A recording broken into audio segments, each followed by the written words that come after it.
So, as we're sitting here, uh, we saw how the captain perished, and the next chapter is the second lesson.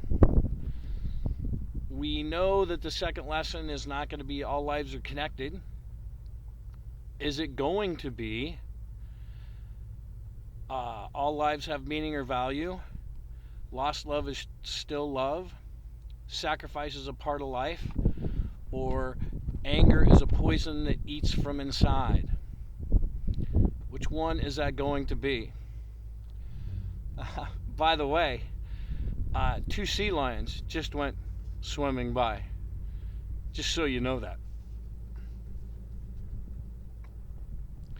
The second lesson.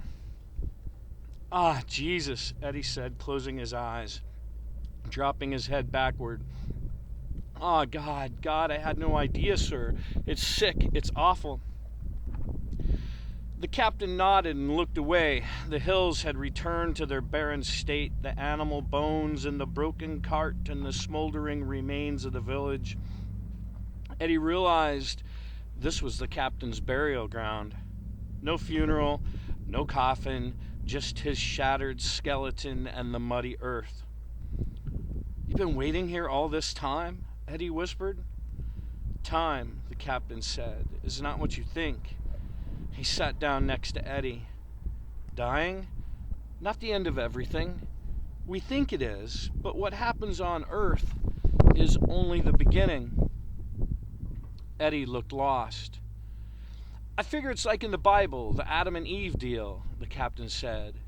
"Adam's first night on Earth, when he lays down to sleep, he thinks it's all over, right? He doesn't know what sleep is. His eyes are closing and he thinks he's leaving this world, right?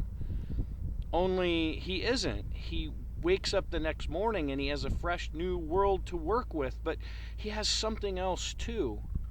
He has his yesterday." The captain grinned. "The way I see it, that's what we're getting here, soldier. That's what heaven is. You get to make sense of your yesterdays." He took out his plastic cigarette pack and tapped it with his finger. "You following this? I was never all that hot at teaching." Eddie watched the captain closely. He'd always thought of him as so much older, but now, with some of the coal ash rubbed from his face, Eddie noticed the scant lines on his skin and the full head of dark hair. He must have only been in his 30s. "You've been here since you died?" Eddie said. "But that's twice as long as you lived." The captain nodded. "I've been waiting for you." Eddie looked down. "That's what the blue man said." "Well, he was too. He was a part of your life, part of why you lived and how you lived, part of the story you needed to know. But he told you, and he's beyond here now, and in a short bit, I'm going to be as well. So listen up, because here's what you need to know from me." Eddie felt his back straighten. "Sacrifice," the captain said. "You made one, I made one, we all make them. But you were angry with yours. You kept talking about what you lost. You didn't get it. Sacrifice is a part of life. It's supposed to be. It's not something to regret. It's something to aspire to. Little sacrifices, big sacrifices. A mother works so her son can go to school. A daughter moves home to take care of her sick father. A man goes to war." He stopped for a moment and looked off into the cloudy gray sky. "Rebozo didn't die for nothing, you know. He sacrificed for his country, and his family knew it. And his kid brother went on to be a good soldier and a great man because he was inspired by it. I didn't die for nothing either. That night, we might have all driven over that landmine. Then the four of us would have been gone." Eddie shook his head. "But you," he lowered his voice, "you lost your life." The captain smacked his tongue with his teeth.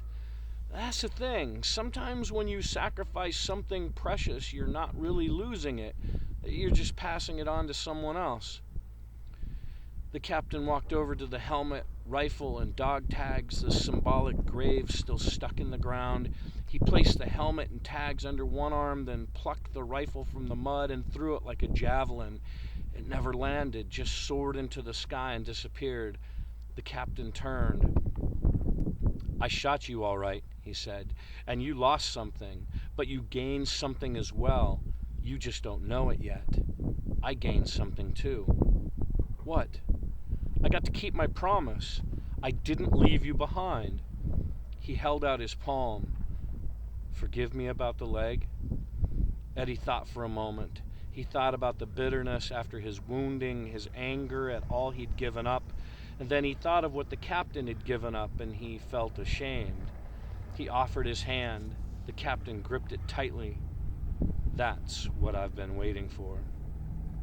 Suddenly, the thick vines dropped off the banyan branches and melted with a hiss into the ground.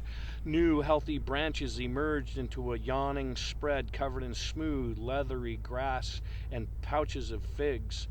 The captain only glanced up as if he'd been expecting it. Then, using his open palms, he wiped the remaining ash from his face. "Captain," Eddie said. "Yeah?" "Why here? You can pick anywhere to wait, right? That's what the blue man said. So why this place?" The captain smiled. "Because I died in battle. I was killed in these hills. I left the world having known almost nothing but war talk, war plans, a war family. My wish was to see what the world looked like without a war, before we started killing each other." Eddie looked around. "But this is war." "To you, but our eyes are different," the captain said. "What you see ain't what I see." He lifted a hand to the smoldering landscape, and it transformed. The rubble melted, the trees grew and spread, the ground turned from mud to lush green grass. The murky clouds pulled apart like curtains, revealing a sapphire sky. A light white mist fell in from the treetops, and a peach-colored sun hung brilliantly above the horizon, reflected in the sparkling oceans that now surrounded the island. It was pure, unspoiled, untouched beauty. Eddie looked at his old commanding officer, whose face was clean and whose uniform was suddenly pressed. "This," the captain said, raising his arms, "is what I see." He stood for a moment, taking it in. "By the way, I don't smoke anymore. That was all in your eyes, too." He chuckled. "Why would I smoke in heaven?" He began to walk off. "Wait," Eddie yelled. "I gotta know something. My death, it appeared. Did I save the girl? I felt her hands, but I can't remember." The captain turned, and Eddie swallowed his words, embarrassed to even be asking, given the horrible way the captain had died. "I just want to know, that's all." The captain scratched behind his ear. He looked at Eddie sympathetically. "I can't tell you, soldier." Eddie dropped his head. "But someone can." He tossed the helmet and tags. "Yours." Eddie looked down. Inside the helmet flap was a crumpled photo of a woman that made his heart ache all over again. And when he looked up, the captain was gone. It's a beautiful day. We're going to keep walking around. I would love to share it with you. And I guess in a way, I sort of am. All right. More later. Bye.